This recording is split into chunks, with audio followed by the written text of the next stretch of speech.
moi, d'abord, je voudrais vous dire que je n'ai rien à vous donner, et moi j'ai beaucoup reçu pendant ces 2 jours. C'était un vrai cadeau, et je veux m'approprier ici le nom du projet de nos collègues de l'Université de Nîmes, parce qu'on peut faire le jeu de fazer presente. En portugais, presente, ça veut dire cadeau. En fait, c'est ce que dans votre projet aussi, les 2 générations ont fait.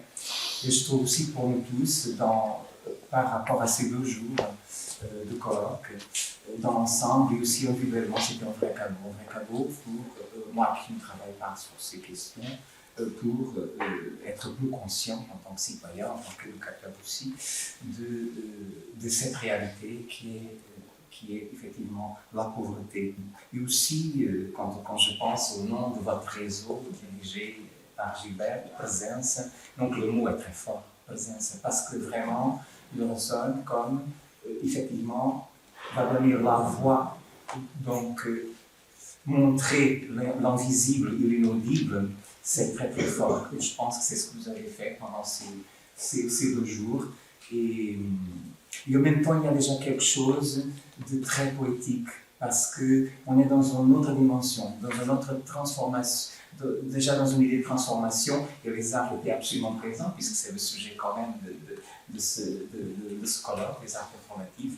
Donc, il était beaucoup question des mots comme esthétique, joie et fête. Et ça, c'est aussi un espoir de savoir que par les arts et par ces arts performatifs et tous les projets que vous avez montrés, il y a quand même un espoir par rapport au monde assez triste dans lequel on vit. Alors, en venant aujourd'hui de Portugal, dans le métro que j'ai pris, dans le wagon, il y avait une affiche avec ces mots.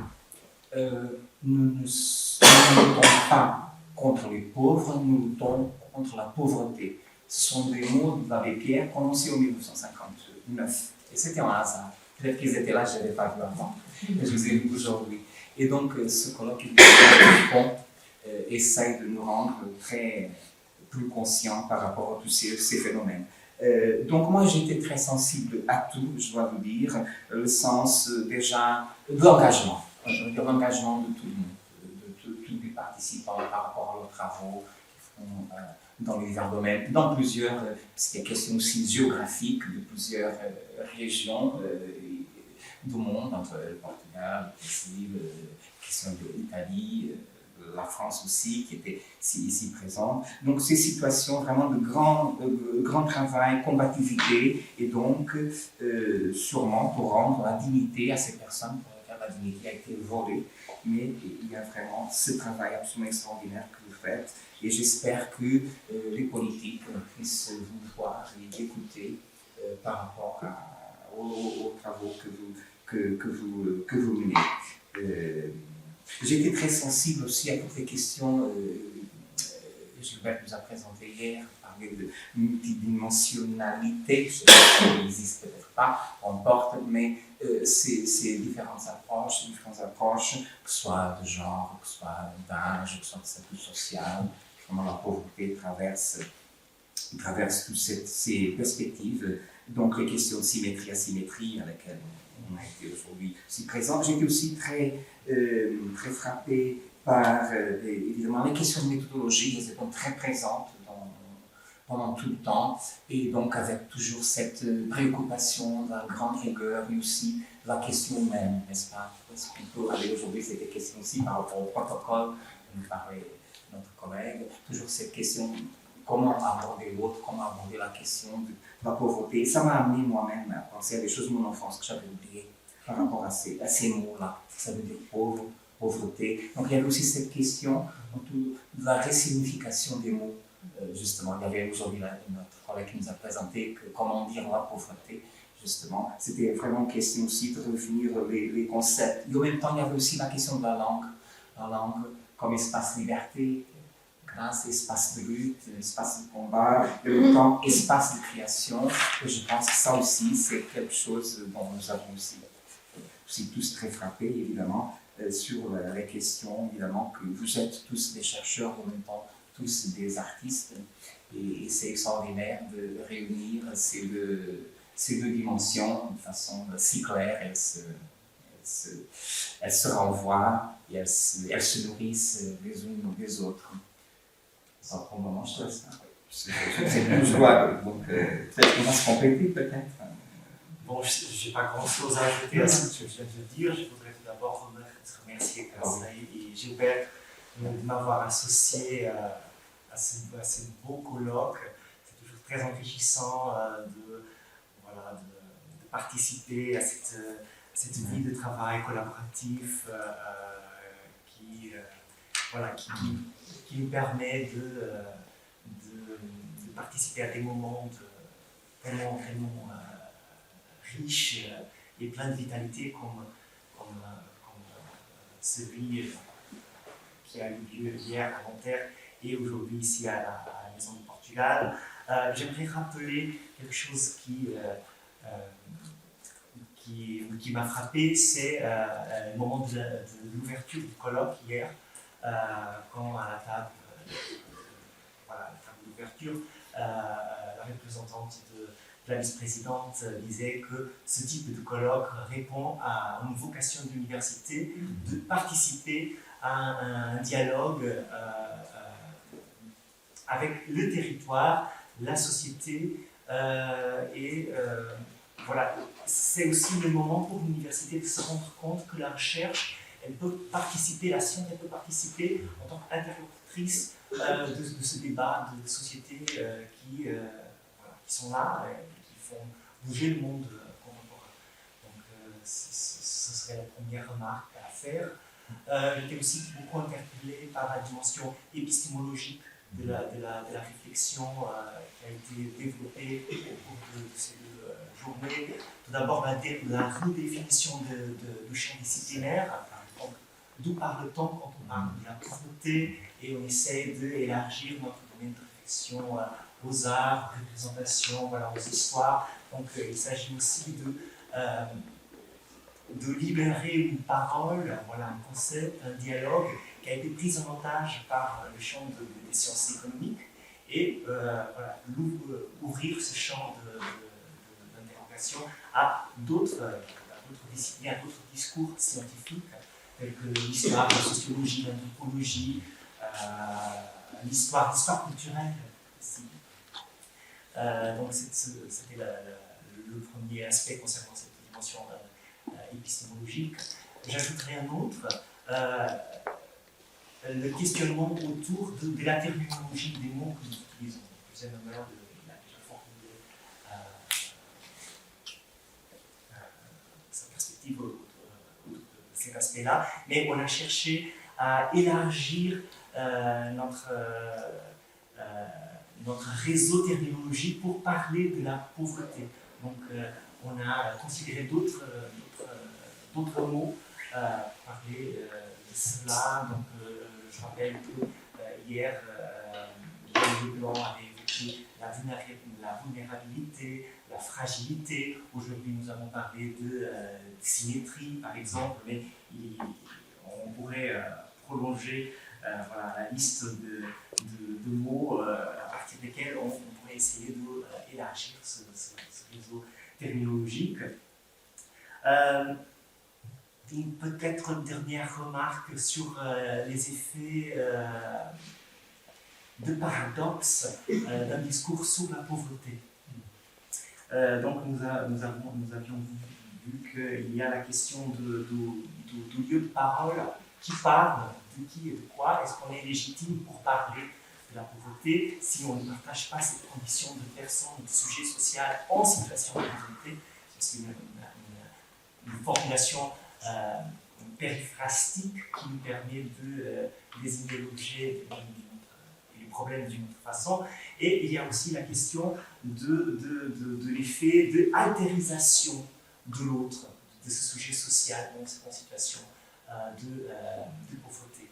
Donc, d'un côté, on nomme, on donne une visibilité, on fait exister, et de l'autre côté, peut-être qu'on risque de renfermer ce sujet-là dans un concept que le stigmatise.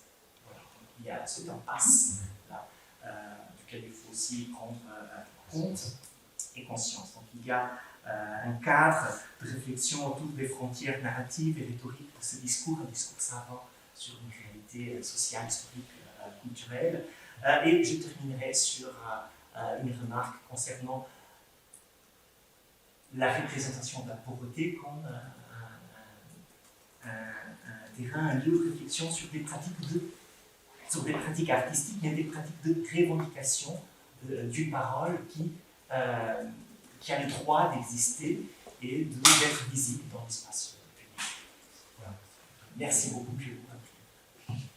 Après la synthèse magnifique des deux collègues, et après la performance et le film, n'a fait pas le sens que moi, avec mon mauvais français, faire une espèce de synthèse académique, les coordinateurs et tout ça, le réseau va dire qu'est-ce que nous devons faire ça. Donc, je dois dire, je suis ravi tout d'abord de voir Grâce comme comédienne, parce que nous connaissons déjà, je ne sais pas, 10 ans ou quelque chose comme ça, et toujours comme prof. Moi-même, c'est super. Je crois que nous avons beaucoup de pistes qui vont se rajouter à des pistes du colloque de mai 2024 et qui va nous permettre de faire la troisième étape qui sera beaucoup plus difficile, qui c'est effectivement travailler ensemble dans cet espoir que nous pouvons faire une recherche en partageant avec les autres effectivement les idées, la méthodologie et surtout les conclusions. Parce que notre vie à l'université au Brésil, mais je crois que les autres pays c'est la même chose, c'est une vie de chercheurs individualisés. Et je crois que la thématique de la pauvreté, ce n'est pas une thématique quelconque, c'est une thématique importante. Elle doit nous faire travailler vraiment ensemble. Et finalement, je suis ravi parce que je dis toujours, je ne suis pas le chef, je juste propose des choses et c'est incroyable de voir les résultats quand vous tous présentent des travaux magnifiques qui sont conduits juste par une petite proposition que moi je fais là de migrants à toutes et à tous. Merci beaucoup au Prix-Luz, à Grâce, les autres collègues et à tous et à toutes qui sont là avec nous dans ces 2 jours enthousiasmante et fatigante parce que nous avons bien travaillé. Merci beaucoup.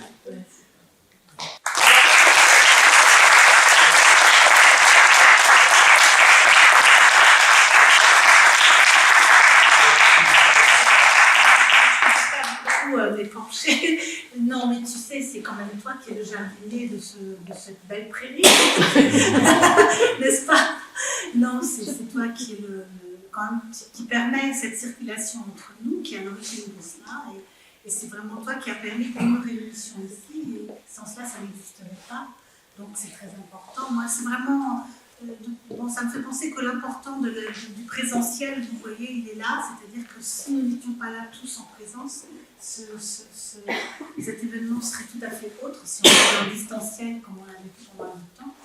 Et la seule chose, il y a une chose qui me paraît, en tout cas, grâce aussi parce que notre relation depuis une dizaine d'années, on s'est vu aussi travailler ensemble. Voilà, on se réunissait de temps en temps, mais je dois te dire que ce travail-là a permis aussi de faire éclore un rapport différent pour nous, enfin en tout cas pour moi et toute cette question de ce qu'on appelle la recherche-création et la recherche-action et l'activisme. C'est pour ça que j'avais mis comme titre à mon sujet hier, faire corps avec le sujet, c'est-à-dire que, surtout lorsqu'il s'agit dans le cas là, de la question migratoire qui commence bien avant, c'est aussi la question du temps qui passe sur nous, sur nos vies, mais aussi sur les sujets eux-mêmes, sur les problématiques, et de voir comment on peut porter un thème toute sa vie, d'une certaine façon. On peut être aussi héritier d'une histoire par le biais de l'héritage familial, de l'héritage culturel. Et qu'est-ce qu'on fait avec ça? Et on voit que l'art, mêlé aussi à l'analyse, et quand nous, on peut avoir vraiment la possibilité de réfléchir seul avec les autres sur son propre travail, ça permet de faire éclore une compréhension tout à fait dynamique et différente et cohérente de nos sujets. C'est un peu aussi ce que j'ai ressenti là, c'est ensemble qu'on peut... C'est comme un kaléidoscope, ça nous permet de mieux voir, pour avancer, parce que c'est quand même une thématique de toute façon qui est, comme on a bien dit plusieurs fois, complexe. Et puis l'histoire de savoir comment dire ces choses-là et comment se positionner par rapport à cela, c'est quand même des sujets très très délicats. Et je pense que là, on était en train, on a cherché ensemble, on a donné à voir comment on peut changer cela.